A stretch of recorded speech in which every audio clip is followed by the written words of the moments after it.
Hello. So this is a going first replay. We open 2 hand traps, and we do open engine, but it's not circular, so life's not that great. So we'll just get into it. I'll point out some things I could probably have done better. So here I normal summon the Sigma to trigger Exceed. There's probably an argument to special summon the Sigma, and then have my normal summon available for one of these hand traps, and then convert to Almirage, and then have an extra Cyber's Body to play through Interruption. So, you know, Lingeribo, this would actually preserve our Lingeribo, so we don't get imperm. So, but he ashes here, so we're down to level 4. We already used our normal summon. The only way to play, the only option we have here is to just Splash Mage, which can play into an imperm. So if we had a normal summon available, we could just normal summon, make Almirage. Actually, no, I don't think that works. We would have to wait till Splash Mage is made. So we'll activate Splash Mage.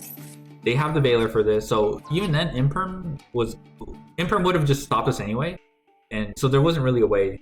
But if we had a normal summon available, we could have just normal summoned Veiler, made Heat Soul, and then just draw 2, get an opportunity to draw 2 to dig deeper into the engine. Probably have an extender. If we do have an extender, we could probably make a Terahertz or something like that. But either way, this is a pretty bad position to be in. Our only hope is the Splash Mage. We do okay. See, the thing is, it's not hopeless, but we just have to hope our hand traps are good enough to stop them for our turn, because we do have some follow up with the Mathmech Sigma in the graveyard if he clears our board. So it's still not hopeless. So there's the Ogre Dance. He's going to search his Zeomin, so that's a good sign for us, because that means he's going to commit his normal summon to the Zeomin. So we just Veiler this. I think this is a no-brainer. Veiler is only activatable during the main phase 1 in the opponent's turn, so we just prioritize that. And we could save the Ash Blossom for any Foxy Tunes that you might want to extend with. I think Ash on Foxy Tune is usually pretty powerful from my experience with fun. So he draws a card and he sets 2. So I don't trust these situations as usual. They bricked on hand traps or some kind of interruption. There's a good chance this is a last card maxi, a Veiler or Ash or something like that, and I don't like that. We do have the Ash for this, but we just have to see how this plays out. You can't guarantee. Especially these could be called by to prevent you from extending. So we just do this. So we were fortunate that this Zeomin has no stats to contest our Splash Mage. He would have gotten the best +1 of his life. But now we have an additional option with Splash Mage. We can just activate Splash Mage's effect without committing our normal summon. And then that flushes out the Maxi. So we're going to Ash this, but he does have the response, which is a Crossout. Unfortunately for us, the Ash wasn't going to do anything, and we're going to give him a draw 1. So we have a decision to OTK, but since we open Diameter and we have our normal summon, I think this is a good chance to just,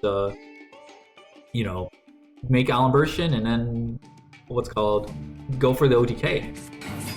Here, we're gonna Diameter, so no Bystials. Sometimes Punk will play Bystials.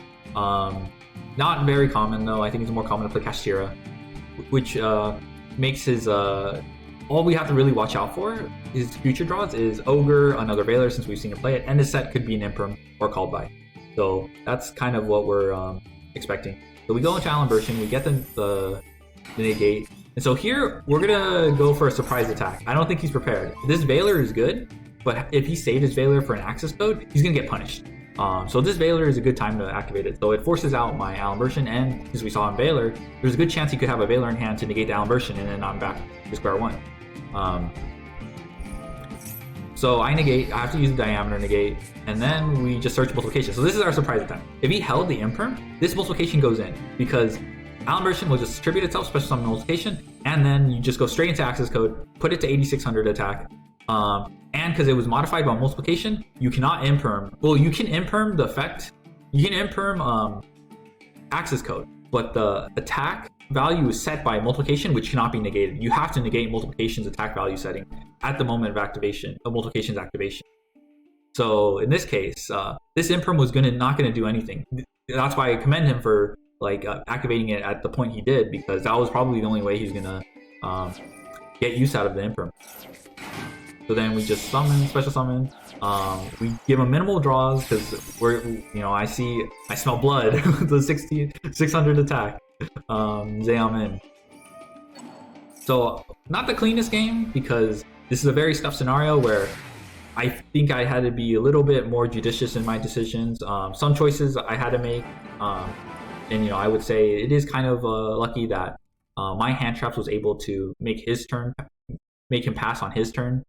But the maxi didn't really matter. It was his main way of getting back in the game, but he wasn't going to get an next turn anyway. Multiplication is pretty interesting going second. It kind of simplifies a lot of the OTK lines. It plays through a lot of common hand traps that people are on. I kind of want to give a little bit more respect to Mathmech Multiplication's name. It is a brick, but it can be a Mathmech name at worst. I think it's more accurate to call it a normal summon because when you do incorporate it into your combos with access code, it makes it kind of hard to interrupt the access code. Or good players will save the imperm for access code, and you just kind of ignore it and OTK this way. So yeah, it's just a thing that actually makes, which is counterintuitive because it's a normal summon that doesn't really give you advantage compared to like diameter. It kind of helps with going second lines like these. All right, so yeah, that's all I have. Just wanted to pay respect to multiplication, and thanks for watching.